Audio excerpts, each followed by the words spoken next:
সুনামগঞ্জের ধর্মপাশায় জয়শ্রীতে আশ্রয়ণ প্রকল্পে আগুনে পুড়েছে ঘর। ভয়াবহ এই আগুনে পুড়ে গেছে একই পরিবারের ৬ জনের। এ নিয়ে আরও জানাতে সুনামগঞ্জ থেকে যুক্ত হচ্ছেন সহকর্মী লিপসন আহমেদ। লিপসন, যেই খবরটা জানছিলাম যে আশ্রয়ণ প্রকল্পে আগুনের সূত্রপাতটা আসলে কিভাবে হয়েছে সেটা আপনার থেকে একটু জানতে চাই, আর নিহতদের বিষয়ে কোনো তথ্য এখন পর্যন্ত জানতে পেরেছেন কিনা আপনি?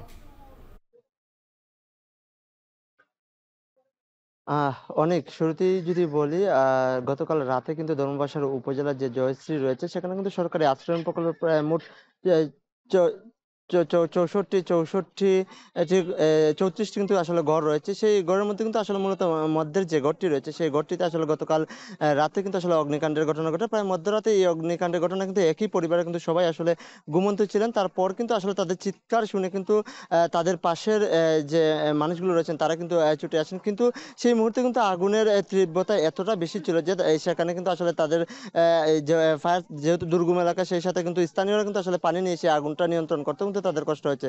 সেই সাথে যদি বলি রাতের মধ্যে প্রায় ২ থেকে ৩ ঘন্টাই কিন্তু আসলে স্থানীয়রা চেষ্টা করে কিন্তু সেই আগুনটা তারা নিভিয়েছেন। কিন্তু ততক্ষণে কিন্তু একই পরিবারের বাবা-মা সেই সাথে তাদের সন্তান সহ কিন্তু আসলে ৬ জনের মৃত্যু হয়। পাশাপাশি যদি বলি আমরা আজকে সকালে কিন্তু দেখেছি ফায়ার সার্ভিস সেই সাথে কিন্তু পুলিশের একটি টিম কিন্তু আসলে ঘটনাস্থলে পৌঁছেছে। সেই সাথে তাদের যে মরদেহ সেগুলো কিন্তু আসলে তারা উদ্ধার করছে। এমনকি আমরা যেটি জেনেছি আজকে বিকেলের দিকে কিন্তু সেগুলো কিন্তু আসলে সুনামগঞ্জ সদর হাসপাতাল কিন্তু আসলে ময়নাতদন্তের জন্য নিয়ে আসা হবে। সেই সাথে যদি বলি যেহেতু হাওড় এলাকা এটি সেই সাথে দুর্গম উপজেলা ধর্মপাশার সবচেয়ে একদম শেষ প্রান্তে। সেই সাথে কিন্তু যার ফলে কিন্তু আসলে এখানকার যে পুলিশ রয়েছে তারাও কিন্তু আসলে রাতে ঘটনাস্থলে পৌঁছতে পারেনি। এই যে তবে ধর্মপাশা থানার যিনি রয়েছেন দায়িত্বে তিনি যেটি বলেছেন যে ইতিমধ্যে কিন্তু লাশ তারা কিন্তু আসলে উদ্ধার করে কিন্তু আসলে ময়নাতদন্তের জন্য কিন্তু আসলে সুনামগঞ্জ সদর হাসপাতালে পাঠাবেন। তবে এই মুহূর্তে আসলে তাদেরকে এখনো আগুনের যে সূত্রপাত সেটি কিন্তু আসলে এখনো জানায়নি ধর্মপাশা থানা পুলিশ। তো অনেক এই ছিল